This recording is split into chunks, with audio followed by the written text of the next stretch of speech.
Big news on the political front. I'm Andrea Mitchell in Washington. Donald Trump has accepted a challenge today from President Biden to debate on June 27th in Atlanta, the earliest general election debate in memory, before the candidates have even been nominated by their nominating parties at their conventions. President Biden and Donald Trump have also just agreed to a second debate on September 10th, both hosted by news organizations, not the Presidential Debate Commission, something that has not happened since 1988. As proposed by President Biden, the debates will be in a studio without a live audience that has become a distraction, cheerleading sections from both sides. And the rules being set would exclude third-party candidates like Robert F. Kennedy Jr. from qualifying. The Trump campaign has now counter-offered monthly debates, not just those two that the Biden campaign proposed. On Morning Joe today, Biden campaign communications director Michael Tyler was asked why they don't want to take part in the traditional debate sponsored by the Commission on Presidential Debates.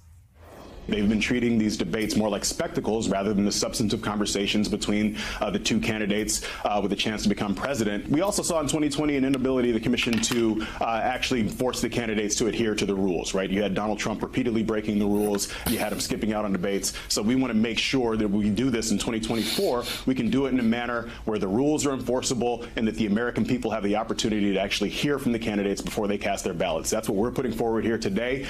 We're confident that should Donald Trump keep his word, that's what we'll be able to do. And joining me now, NBC News chief political analyst Chuck Todd, Washington Post reporter and NBC News contributor Jacqueline Alemany, and NBC News political analyst, former Obama White House press secretary Robert Gibbs, and former press secretary to then House Speaker Boehner, Brendan Buck. I should say Ryan and Boehner. So, Chuck, President Biden and Donald Trump have now both agreed to debate on June 27th. What do you make of the debate pitch? It certainly seems that the incumbent is acting more like a challenger. Look, you don't do this if you're ahead. Obviously, this to me is there's a lot of people in and around Biden world that have been wondering, do they accept that they're losing? Do they realize this isn't working, what's been going on, that they need to take some more risks? This is a risk. This is answering some of the critics. You know, I wrote a column today that, like, he doesn't take enough risks. They need to do something different because they're not speaking to 60% of the country. They know how to speak through legacy media to about 40% of the country. But we know we're very fragmented now. And really, the only way to truly break through the fragmentation is big events.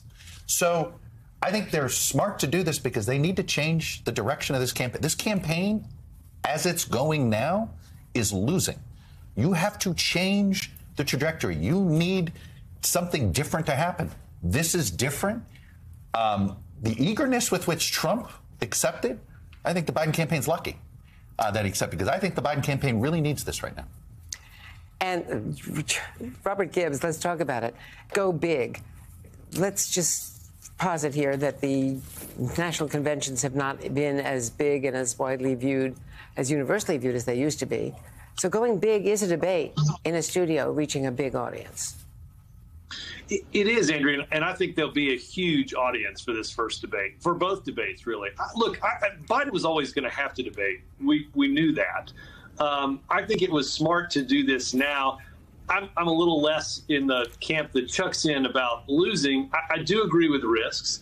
I do think it's important that they got a format that isn't a carnival. Right? It's one-on-one. The third-party candidates aren't going to qualify based on the rules. And it's in a studio one-on-one and with a moderator. Now, the moderator is going to have a tough job, but adding 100 people or 200 people would have become a spectacle and much harder for, quite frankly, I think, Joe Biden to break through. This will give him a big audience. He'll be able to lay out a message. He'll have the complete attention, to Chuck's point, of the voting public in the United States. My one caveat is anybody getting an incumbent president ready for a debate, watch the first Bush debate in the reelection, watch the first Obama debate in the reelection. U.S. presidents are not used to somebody standing so close and disagreeing so vociferously. They need to get ready for that because it's certainly coming. And if you watch Bush and Obama, they did poorly in those first two debates, largely because they were off balance. Brendan, get in here on that, because we've seen that pattern. And this president possibly not as agile as he used to be. Donald Trump, not a good debater. And arguably, he lost all the debates to Hillary Clinton, but it didn't make a difference in 2016 because the debates didn't seem to matter. That's right. And Chuck is right. There's a lot of risk here, but really with any debate, and especially this one, the downside risk, I think, is much more significant than the upside. There's going to be a lot of people looking at Joe Biden to see whether he can handle this. I will say the expectations are probably on his side. Republicans especially are absolutely convinced that Joe Biden is going to melt under those lights. And the same thing they thought during the State of the Union that didn't really play out. But, you know, it's notable that Donald Trump is hoping that there is a crowd. He wants lots of people to be there for these. I'll be very surprised if there isn't a bit of drama around the process or the rules, I should say, for these debates. We all very quickly seem to have agreed on things today. But we know Donald Trump. He'll threaten to pull out. He'll threaten that there should be changes. I don't think this is the last word on it. And I do think there's going to be very high stakes for Joe Biden, especially. Jackie Alemany, you know, I've done debates. Chuck has done debates. And the real test is the moderator controlling the debate. And these are going to be this is going to be a very tough one. And fact-checking in real time, doing all your homework. And it really will depend on the format, the moderator, and whether they retain control. The way, I have to say it, not just because she's my friend and colleague, but Kristen Welker certainly, you know, did that in an excellent fashion in that last general election debate. And there were several that preceded it that did not work so well.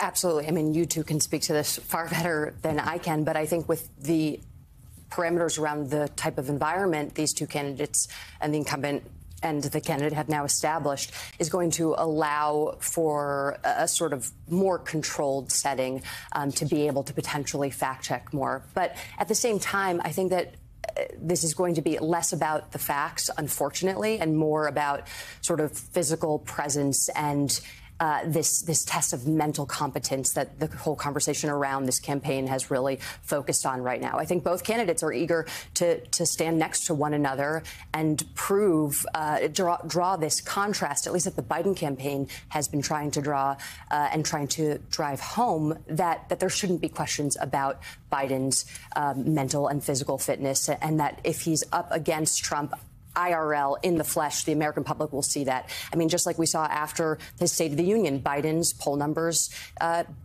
bumped a little bit. I think that they're hoping that the more they get him out side by side by Trump, they can prove the American public wrong around this narrative that has increasingly coalesced and that Republicans have been trying to drive home. Now, Chuck, neither of these candidates are known to be very good off teleprompter. Correct. In fact, that's an understatement. Yeah. No, I mean, you know, but that said, I remember, you know, in 2008, the best debater in the Democratic primary was Joe Biden. That's right. You know, but that's not the same Joe Biden. I mean, the 2008 version of him, I mean, he won every single debate. Part reason why Obama took him as a running mate is he was the best performer of the non-front runners. But there are other things that can happen as well. Mm-hmm. You know, remember the sighing from Al Gore. Al Gore is certainly on top of his facts. Well, the physical back and forth here. But I want to bring up one point about the Kennedy, who's not there, Kennedy. And the interesting aspect of June versus September. So when you read the CNN rules and the criteria carefully, they clearly have a couple of caveats here, because it's possible Kennedy does poll at 15% in 4 polls before the deadline. But he won't be on enough ballots. But he might not be on enough ballots to get to 270 electoral votes. So they were very careful that the way the process works, he'll be there by the fall. I'm actually one of those, I'm in the minority in this. I think if you've ever spent a lot of time watching Robert Kennedy Jr. speak, I think if you're Joe Biden, you're going to want him on the debate stage.